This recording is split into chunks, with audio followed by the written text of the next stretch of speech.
وہاں دین باقی کیسے رہا؟ آخر وہاں اسلام کی شعائیں باقی کیسے رہی؟ جب علماء و دانشوروں نے اس بات پر غور کیا تو انہیں پتا چلا کہ روس میں نقشبندیہ مجددیہ سلسلے کے بزرگوں کی مزاریں تھی، ان کے سلسلے کے لوگوں کا مشن جاری تھا۔ یہی وجہ ہے کہ وہاں اسلام باقی رہ گیا، یہی وجہ ہے کہ وہاں دین کی شعائیں باقی رہ گئی، یہی وجہ ہے کہ وہاں دین متین باقی رہ گیا۔ تو ہم اگر مرہون منت ہے تو انہی اولیاء اللہ کے، انہی بزرگان دین کے، جن کے دم قدم سے ہندوستان میں بھی اسلام پھیلا اور جن کے دم قدم سے بیرون ملک میں بھی اسلام پھیلا۔ روم کا صدر دروازہ تھا، روم کے صدر دروازے پہ ایک یہی ناتواں بوڑھا دستک دے رہا تھا۔ چنگیزی فوجیں روم کو تباہ و برباد کرنے کے لیے نکلی تھی۔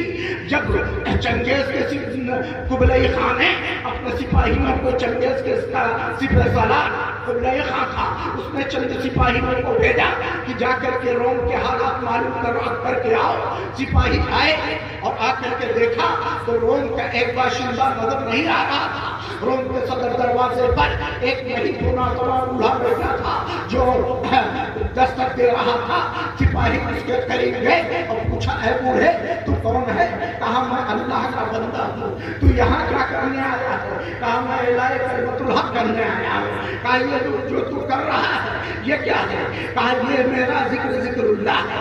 کہا تو کس کا فالوور ہے؟ کہا میں جناب احمد مصطفیٰ محمد مصطفیٰ صلی اللہ علیہ وسلم کا فالوور ہوں۔ کہا تو کس کا پجاری ہے؟ کہا میں اس وحدہ لا شریک کا پجاری ہوں جس نے تیرے فرما روا بادشاہ کو بنایا، جس نے دنیا بنائی، جس نے جہان بنایا، جس نے کائنات بنایا، جس نے چاند سورج ستارے بنائے، جس نے دریا اور پہاڑوں کو پار بنائے، ہم اس کے پجاری ہیں۔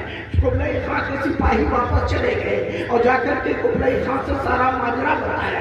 قبلئی خان نے کہا جاؤ اور جا کر کے اس بوڑھے کو پکڑ کر کے میرے سامنے لا کر کے حاضر کرو۔ چند سپاہی جاتے ہیں اور چاہتے ہیں کہ پکڑ کر کے وہ اس کو لے جا کر کے اس میں ہی ناتواں بوڑھے کو قبلئی خان کے سامنے حاضر کرے، چنگیز کے سپہ سالار کے سامنے حاضر کرے۔ لیکن جو ہاتھ اس بوڑھے کے سامنے پھیلے تھے، جو ہاتھ قدم اس بوڑھے کی جانب بڑھے تھے، ان قدموں میں راشا طاری ہو گیا، ان ہاتھوں میں راشا طاری ہوگا۔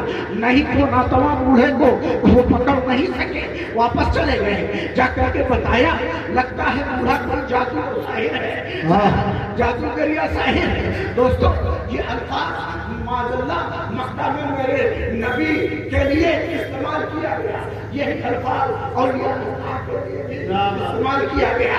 تو میں یہ کہنا چاہتا ہوں کہ وہ کوئی ساحر اور جادوگر ہے، معلوم کوئی ساحر اور جادوگر ہے۔ قبلئی خان نے کہا جاؤ تمہارا خیال ہوگا، جاؤ چند تلوار باز جاؤ اور تلوار سے بوڑھے کا سر قلم کر لو۔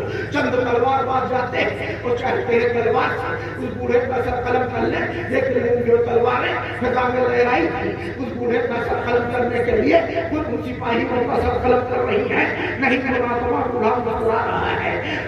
پھر جب اس طرح سے قبلئی خان کامیاب نہ ہو سکا، چند نیزے بازوں کو بھیجا، کہا جاؤ اور جا کر کے نیزے کی انی اس بوڑھے کے سینے میں پیوست کر دو۔ چند نیزے باز جاتے ہیں اور چاہتے ہیں کہ نیزے کی انی اس بوڑھے کے سینے میں پیوست کر دیں، لیکن جو نیزے فضا میں لہرائے تھے اس بوڑھے کے سینے میں پیوست کرنے ہونے کے لیے خود سپاہیوں کے سینے میں پیوست ہو رہے ہیں۔ نہیں وہ ناتواں بوڑھا مسکرا رہا ہے۔ جب اس طرح سے وہ قابو میں نہ لا سکے تو چند گھڑ سواروں کو بھیجا، کہا جاؤ گھوڑے کی ٹاپوں کے نیچے اس بوڑھے کا سر کچل کر کے رکھ دو۔